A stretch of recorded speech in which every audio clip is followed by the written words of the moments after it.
Doctor, 14व्या दिवशी ovulation होतं, मग हे LH किट कशासाठी? कारण प्रत्येक स्त्रीचं शरीर तो कॅलेंडर प्रमाणेच काम करेल असं नाहीये.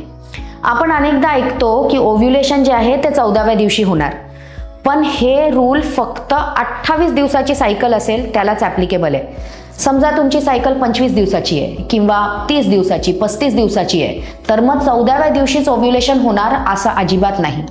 आणि या सिनारिओमध्ये LH डिटेक्शन किट हे तुमच्या कामाला येतं. आता हा बघा, हा LH डिटेक्शन किट आहे. आपण जो नॉर्मली प्रेग्नन्सी टेस्ट करतो हा किट पण अगदी त्याच्यासारखंच आहे.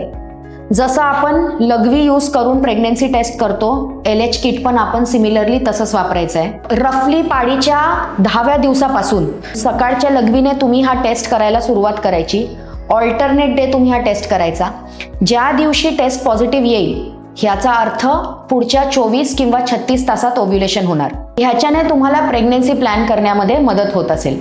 आता हे टेस्ट त्या लोकांसाठी आहे ज्यांचे सायकल्स इरेग्युलर असतील किंवा हजबंड वाईफ लांब राहत असतील फॉर वर्क पर्पसेस किंवा what ever it must be, त्यांच्यासाठी हा किट खूपच कामाचा आहे. पण एक गोष्ट लक्षात ठेवा, LH डिटेक्शन किट पॉझिटिव्ह आला हे ओव्ह्युलेशन पुढच्या 24 तासात होणार ह्याचा संकेत आहे. अंड फुटलंच ह्याचा संकेत नाही. आणि अधिक माहितीसाठी तुमच्या गायनेकोलॉजिस्टचा सल्ला घ्या. LH डिटेक्शन किट बद्दल समजून घ्या. धन्यवाद.